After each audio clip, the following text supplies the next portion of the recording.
પંચમહાલ જિલ્લાના ગોધરા એપીએમસી બાદ ચેરમેન અને વાઇસ ચેરમેનની ચૂંટણી પ્રક્રિયા પૂર્ણ થઈ છે। 2.5 વર્ષનો સમયગાળો પૂર્ણ થતા યોજાયેલી ચૂંટણીમાં ધારાસભ્ય સી.કે. રાઉલજીના પુત્ર માલવદીપસિંહ રાઉલજી ચેરમેન તરીકે અને શામદસિંહ સોલંકી વાઇસ ચેરમેન તરીકે બિનહરીફ ચૂંટાયા છે। ગોધરા એપીએમસીના મીટિંગ હોલ ખાતે જિલ્લા રજિસ્ટ્રાર દ્વારા ચૂંટણી પ્રક્રિયા યોજાઈ। ભાજપ તરફથી બંને પદ માટે ઉમેદવારી આપવામાં આવી હતી। અન્ય કોઈ ઉમેદવાર ફોર્મ ન ભરતા બંને બેઠકો બિનહરીફ રહી। આ રીતે ગોધરા એપીએમસી બાદ ચેરમેન અને વાઇસ ચેરમેનની નવી ટીમની પસંદગી થઈ છે।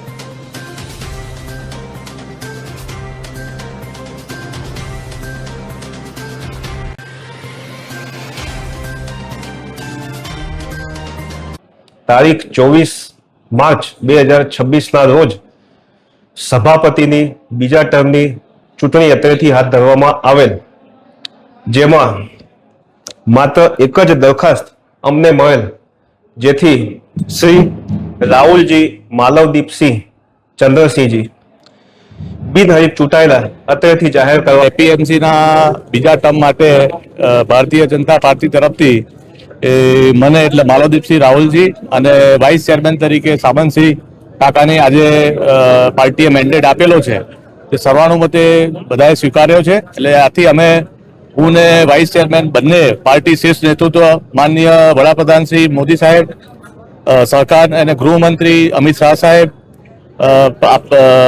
ગુજરાતના સીએમ આપણા ભૂપેન્દ્રભાઈ પટેલ સાહેબ, vice deputy CM Harsh Sanghavi સાહેબ અને આપણા પ્રદેશ અધ્યક્ષ શ્રી જગદીશભાઈ વિશ્વકર્મા સાહેબ તથા અમારા ઝોન મહામંત્રી શ્રી હિતેન્દ્રસિંહ અને અમારા જિલ્લા પ્રભારી શ્રી તથા જિલ્લા પ્રમુખ શ્રી અને તમામનો અમે ખૂબ આભાર માનીએ છીએ। અને આ સાથે માર્કેટિંગ યાર્ડમાં જે અત્યારે કાર્યરત છે અત્યારે એને વિકાસ કરવા માટે અમે બંને અને અમારી ટીમ અવિરત પ્રયાસ કરીશું અને આગળ